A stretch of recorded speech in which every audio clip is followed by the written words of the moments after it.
আমি পুলিশের special observer IPS চরণ সিং মিনাকে ধন্যবাদ দেব। তিনি এই দাঙ্গাবাজ মৌলবাদীদের ভালো করে ধোলাই দিয়েছেন আমি চলে আসার পরে। গুন্ডাদের কিভাবে দমন করতে হয় জনগণ দেখিয়েছে, বিজেপি কর্মীরা দেখিয়েছে এবং আমিও চেষ্টা করেছি, আপনারাও চেষ্টা করেছেন। 267টা বুথে ভারতীয় জনতা পার্টির এজেন্ট এই প্রথমবার ইভিএম সিল করা পর্যন্ত আছে। 3টি বুথে খিদিরপুরে 4টে নাগাদ বের করে দেওয়া হয়েছিল, পরে আবার আমরা তাদের ঢুকিয়েছি। 96টা বিজেপির ক্যাম্প হয়েছে ইলেকশন কমিশনের নির্দেশ মেনে। সেখানে 4 জন মানে 2 জন করে রিলিভার তারা বসেছে ভোটারদের সহযোগিতা করার জন্য। লক্ষণীয় বিষয় হল হাউসিং এবং যারা কোনোদিন ভোটদান করেননি তারা এবারে ভোট দিয়েছেন। বিগত নির্বাচনগুলিতে 63, 82 এবং 77 নম্বর ওয়ার্ডে মুসলমান বুথগুলোতে 95% করে ভোট পড়ত। এবারে হিন্দু বুথগুলোতে 95% করে ভোট পড়েছে। এভারেজ মুসলমান ভোটের polling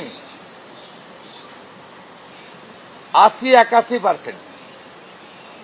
total number of vote 1,60,000। শেষ খবর পাওয়া পর্যন্ত 1,40,700 ভোটার ভোট দিয়েছে, যার মধ্যে 28,000 মুসলমান ভোটার আউট অফ 35,000, আর বাকি 1,12,000 হিন্দু ভোটার।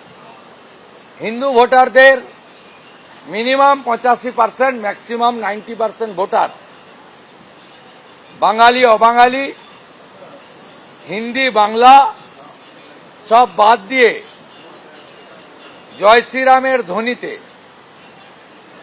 ভারতীয় জনতা পার্টিকে ভোট দিয়েছে। বিশেষ করে 20,000 গুজরাটি, 12,000 মারোয়াড়ি, 4,000 শিখ সমাজ, 5,000 উৎকল সমাজ, 8,000 ক্ষত্রিয় সমাজ, 12,000 পূর্বাঞ্চলী। এদের পোল হার 96-97%, যার মধ্যে বিজেপির পদ্মফুলে এরা 95% ভোটদান করেছেন এবং কাউকে ভয় না পেয়ে ক্যামেরার সামনে বলেছেন আমরা পদ্মফুলে ভোট দিলাম। আমি কৃতজ্ঞ পুরনো বাঙালি পরিবারগুলির কাছে, বর্ধিষ্ণু পরিবারগুলির কাছে, যারা হরিশ চ্যাটার্জি, হরিশ মুখার্জি স্ট্রিটের এদিক ওদিকে থাকেন। সেই বর্ধিষ্ণু বাঙালি পরিবারগুলি ঢেলে ভারতীয় জনতা পার্টিকে ভোট দিয়েছে। মমতা ব্যানার্জি নিজের বুথে অন্তত 200 ভোটে মিত্র ইনস্টিটিউশনে হারবেন, আমার কথা রেকর্ড করে রাখবেন। মমতা ব্যানার্জির পাশের বাড়ির ভদ্র মহিলা আমাকে দুপুরবেলা যখন দেখা হয় মিত্র ইনস্টিটিউশনে, বলে আমি বাড়িতে আজকে পাবদা মাছ করেছি, আপনি খেতে আসুন।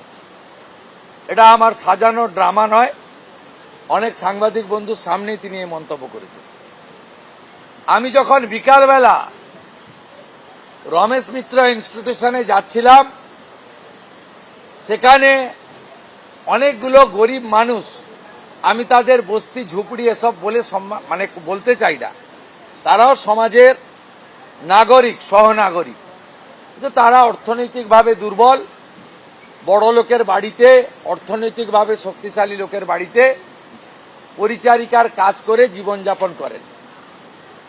তারা যেভাবে ডেকে নিয়ে আমাকে ভালোবাসা দিয়েছেন, আমি ভবানীপুর এলাকায় যত আয়া সেবিকা এবং পরিচারিকা মা এবং দিদি আছে তাদের প্রণাম জানাচ্ছি।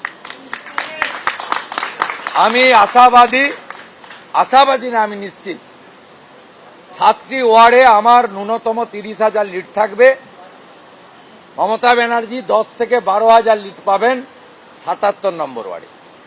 ন্যূনতম 20,000 ভোটে এখান থেকে বিজেপি প্রার্থী জিতবেন এবং মমতা ব্যানার্জি দ্বিতীয়বারের জন্য হারবেন এবং কার্যত তাকে রাজনৈতিক বানপ্রস্থে যেতে হবে। আমি এই নির্বাচন কমিশন, রিটার্নিং অফিসার সহ সেক্টর অফিসার, প্রিজাইডিং অফিসার সহ পোলিং পার্টি, কেন্দ্রীয় আধা সামরিক বাহিনী সহ স্পেশাল পুলিশ অবজারভার এবং কলকাতা পুলিশের একটি বড় অংশকে ধন্যবাদ জানাবো। আলিপুর, ভবানীপুর, চেতলা, কালীঘাট এই থানাগুলির কর্তা ব্যক্তিরা যেভাবে মেরুদণ্ড সোজা রেখে ইলেকশন কমিশনের নির্দেশ কার্যকর করেছেন, হ্যাটস অফ টু এভরিবডি। আমাকে খিদিরপুরে এরশাদ নামে কলকাতা পুলিশের একজন বিয়াদব অফিসার একটি প্রশ্ন করেছিলেন। আমি তাকে চিনে রেখেছি, তার নাম নোট করে রেখেছি। 4 তারিখের পরে ওই ভদ্রলোকের সঙ্গে আমার দেখা হবে। আপনাদের সকলকে ধন্যবাদ জানিয়ে আপনারা যেভাবে সারাদিন আমার সাথে থেকেছেন, প্রকৃতিকেও ধন্যবাদ দেব, বরুণ দেবকে। তুলনামূলকভাবে ন্যাচারাল এয়ার কন্ডিশন করে দিয়েছিলেন অনেকটা সময়। গতকালের তুলনায় আবহাওয়া খুব ভালো ছিল এবং প্রকৃতি বরুণ দেবকে আরও ধন্যবাদ দেব। সকালে একটু হালকা বৃষ্টি, 11টা 40-এর পরে হালকা রোদ, এক মনোরম পরিবেশে এবারে ভবানীপুর সহ কলকাতার নির্বাচন অনুষ্ঠিত হলো। আমি যেহেতু রাজ্যের বিরোধী দলনেতা,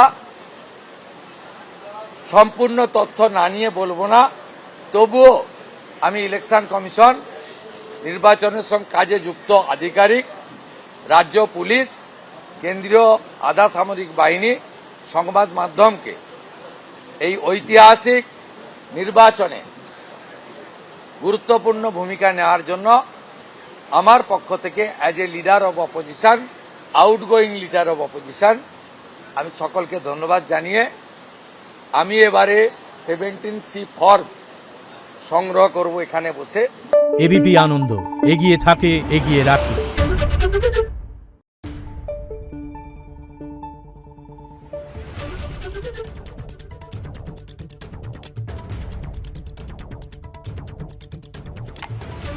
Thank you.